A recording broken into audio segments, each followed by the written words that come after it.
Welcome, today in front of me Vivo Y76 5G, and I'll show you how to mute ringtone on this device. So first you should go into the settings application, and after that click here on the sound section. Here you'll see the ringtone volume panel. Now just to mute your device ringtone, you should swipe this blue dot to the left side with your finger.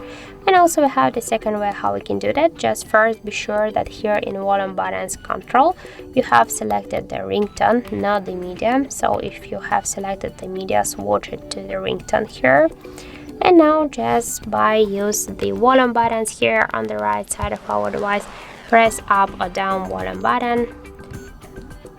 In our case, we should just to unmute the ringtone, we should press the down volume button, and now you can see that we just mute the ringtone. Also, we can do it just manually. Press up or down volume button with your finger here, and just slide to the down this blue dot on this volume panel, and that's it. So here is the 3 ways how you can mute your device ringtone. Just select one from this ways how you can do this, and that's it. Thank you for watching. If you find this video helpful, don't forget to leave a like, comment, and to subscribe our channel.